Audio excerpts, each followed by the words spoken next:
Денеска сме повторно во посета на специјалистичката ординација доктор Мојсовска и повторно ќе поразговараме со специјалист доктор Марија Мојсовска Апостолова, орален хирург. Добар ден и повторно добро ме најдовме на ваш терен. Добре дојдовте. Така, денеска тема ја имаме имплантите, па ајде еве накратко да кажеме на нашите гледачи, читатели, што представува имплантот. Денталните импланти се замена за изгубените заби. Тие се составени од титаниум, кој што биокомпатибилен со виличната коска. Апсолутно тука веќе нема можност за алергии, што значи се едно безбедно, практично, функционално и естетско решение, кој што дава една перспектива за пациентите.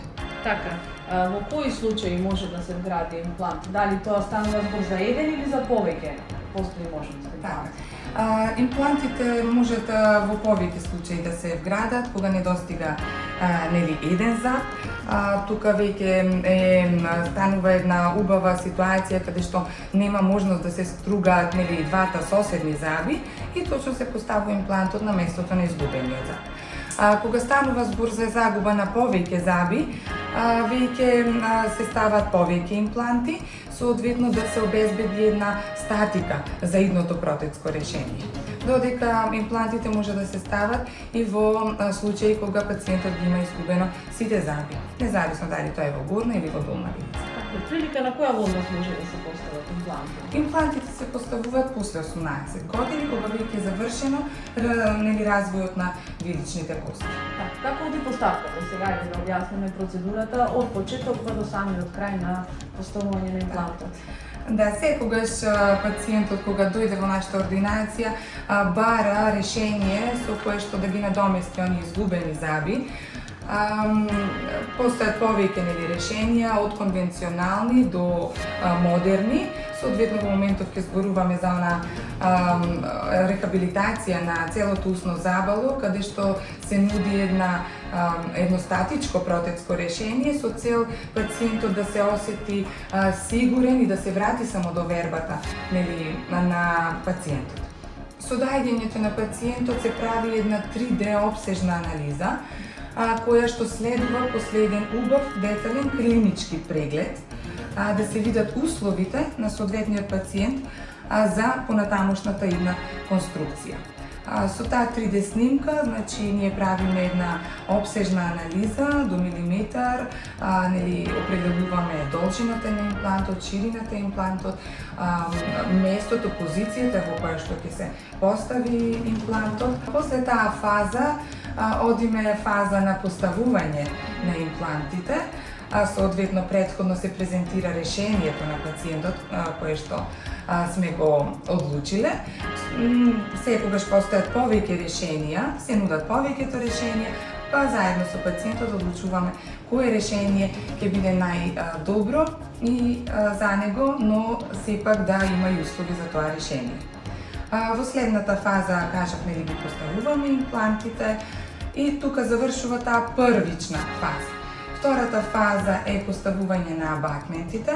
Тоа е онај дел кој што ни го сврзува имплантот, кој што е поставен во коската со идната протетска конструкција, дали тоа ќе е една коронка, повеќе коронки како мостова конструкција или евентуално кај без забите вилици постојат повеќе решенија, дали тоа ќе е фиксна протетска конструкција изработена од порцелан или евентуално протеза над имплант. Постои ли период на адаптирање на тој имплант од страна на пациентот? Сепак станува збор за изгубено место, изгубен заб. Колку е потребно да се адаптира пациентот на тој заб? Таа е толку, да речам, лесна, убава и едноставна процедура, која што пациентот кога дојде во ординацијата, со ставење на локална анестезија, време траењето на поставувањето на еден имплант се движи од околу половина час до 40 минути. Потоа имплантот се остоинтегрира во време од 3 до 6 месеци, каде што пациентот на вистина се чувствува убаво. Значи, нашето искуство кажува дека пациентите после тоа може да осетат само некоја апсолутно многу блага болка, некој многу благ оток, кој што веќе не ни го кажуваат како дискомфорт. Да, адаптацијата на вистина оди многу брзо и убаво.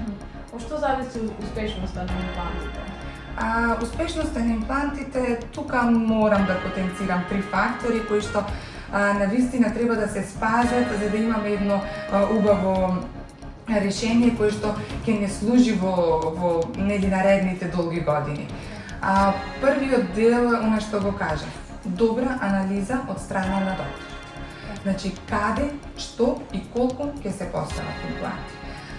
Вториот дел е секако, значи тоа го добиваме од почеток во анамнезата кога прашаме пациентот, коморбидитетите на пациентот, тоест оние пропратни заболувања општи кои што може нели секој пациент да ги има. И третиот многу значаен момент е од кога ќе се постават имплантите, соодветно многу добро пациентот да е свесен дека после тоа треба да се одржува една многу добра хигиена за да има успех долг на тој имплант. Сосема за крај, доктор Мојсовска, што да им препорачале еве на вашите пациенти и на оние кои што ќе се одлучат да дојдат да ве посетат? Така, во овој дел верувам малку доближивме од се она општо што ги интересира пациентите во однос на имплантите, но секој пациент е индивидуален случај за себе и за се она подетално што ги интересира пациентите може слободно да се обратат во нашата ординација и со задоволство навистина ќе одговориме на сите оние прашања подетално. Ви благодарам за остварениот разговор и продолжуваме и понатака со следните теми кои што допарва ќе ги начнуваме. Благодарам и на вас.